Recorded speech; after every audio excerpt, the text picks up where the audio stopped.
இந்த ஓம்ங்கிறது சொல்லக்கூடிய விதத்தில் தான் நம்ம உடம்புக்கு வந்து சக்தியை கொடுக்குது. ஓம் அப்படின்னு சொல்லிட்டா அது வந்து நம்ம உடலுக்கு சக்தியாக மாறாது. அந்த ஓம்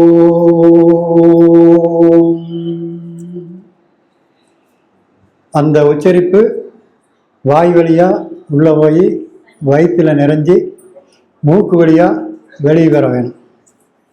அப்படி நாம் வந்து சொல்லும்போது மட்டும்தான் ஒவ்வொரு முறை சொல்லும் பொழுது நமது வயிறு, நுரையீரல் மற்ற அனைத்து பாகங்களுக்கும் சக்தி கிடைத்து அது ஒரு உயிர் சக்தியாக மாறுகிறது. நமச்சிவாயே. அந்த நமச்சிவாயே அப்படிங்கிற வார்த்தை சொல்லும் பொழுது நம்ம நுனிநாக்கு மேல் அன்னத்தில் போய் பொட்டும்.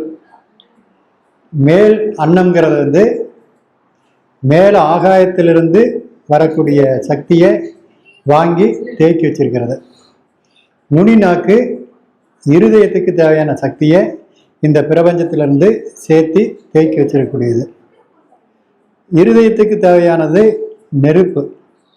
அந்த நெருப்பு சக்தி அந்த நுனிநாக்கு மூலமாக உள்ள ஊடுருவிச்சுன்னா நம்ம உடம்புல வந்து எரிநிலை அதிகமாகி இரத்த கொதிப்பு போன்ற பிரச்சனைகள் ஏற்படும்.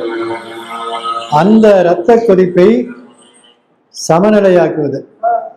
நம்ம வந்து நிறைய பேர் ப்ரெஷர் அதிகமாக போச்சு, உடம்பெல்லாம் எனக்கு ஒரு ரணமாக இருக்குது, அடிக்கடி காய்ச்சல் வந்துட்டே இருக்குது அப்படின்னு சொல்லிட்டு இருந்தாங்கன்னா அவங்களுக்கு இதுதான் காரணம்.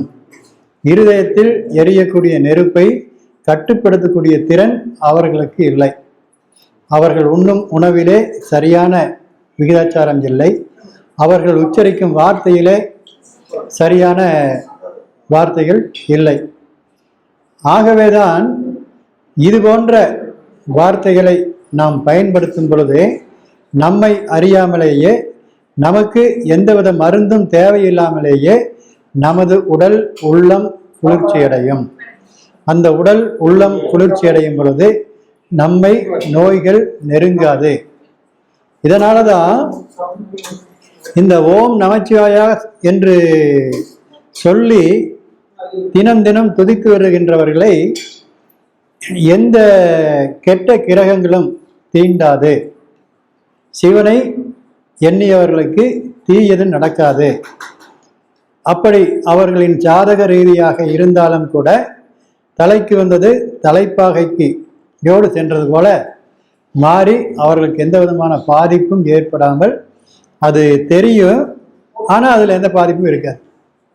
இதுதான் ஒரு 2 பேர், ஒரு ஆன்மீகவாதி, இன்னொருத்தர் வந்து ஆன்மீகம் இல்லாதவர், நாத்திகவாதி. இந்த 2 பேர்த்துக்கு ஒரு கிரகங்கள் எடுத்துக்காட்டால் நம்ம 7.5 சனி தான் பாடம் கற்றுக் கொடுக்கக்கூடியது. அந்த 7.5 சனி பிடிச்சதுன்னா அந்த ஆன்மீகவாதிக்கு சின்ன சின்ன பிரச்சனைகள் வரும். அது வந்ததும் தெரியாது, போனதும் தெரியாமல் சென்றுவிடும். அதே நாத்திகவாதிக்கு அந்த 7.5 சனியில் கையொடிந்து காலொடிந்து ரணமாக்கப்பட்டு பெரிய துன்பத்திலே தள்ளப்படும். அப்போ இதையெல்லாம் நாம் வெல்ல வேண்டும்னா இந்த ஓம்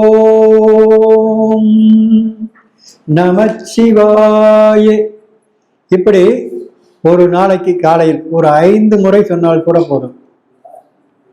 வீட்டிலே தீபத்தை ஏற்றி அந்த தீபத்தின் முன்னால் அமர்ந்து இந்த வார்த்தையை சொல்லும் பொழுது ஒவ்வொருவரும் இந்த உடலை உரமாக்கக்கூடியவர்களாக மாறுகிறீர்கள்.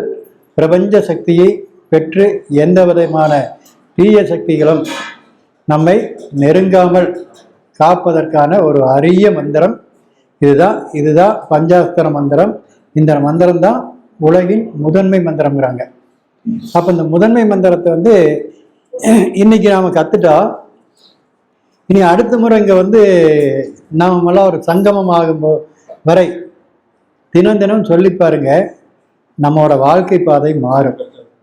அப்போ வாழ்க்கை பாதையை நம்ம வெறுமனே போய் சாமியை கையெடுத்து கும்பிட்டு வந்தால் வாழ்க்கை பாதை மாறாது. இது போன்று தினசரி அந்த உச்சரிக்கும் பொழுதுதான் நம் வாழ்க்கை பாதை மாறும், நமக்கு நல்லதே நடக்கும். இப்படி நிறைய விஷயங்கள் இருக்குது. அந்த ஒவ்வொரு விஷயங்களையும் நாம் கற்றுட்டு ஒரு நல்ல வாழ்க்கையை நாமும் அமைச்சு நாம் அனுபவித்த பிறகு இதை நம்மோடு நிறுத்தாமல் இன்னும் பலருக்கு கொடுக்க வேண்டும்.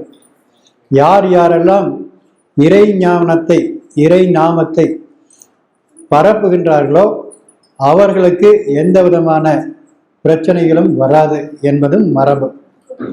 அதனால் ஒன்றுக்குள்ள ஒன்று நல்லது நல்லதுன்னு இருக்குது.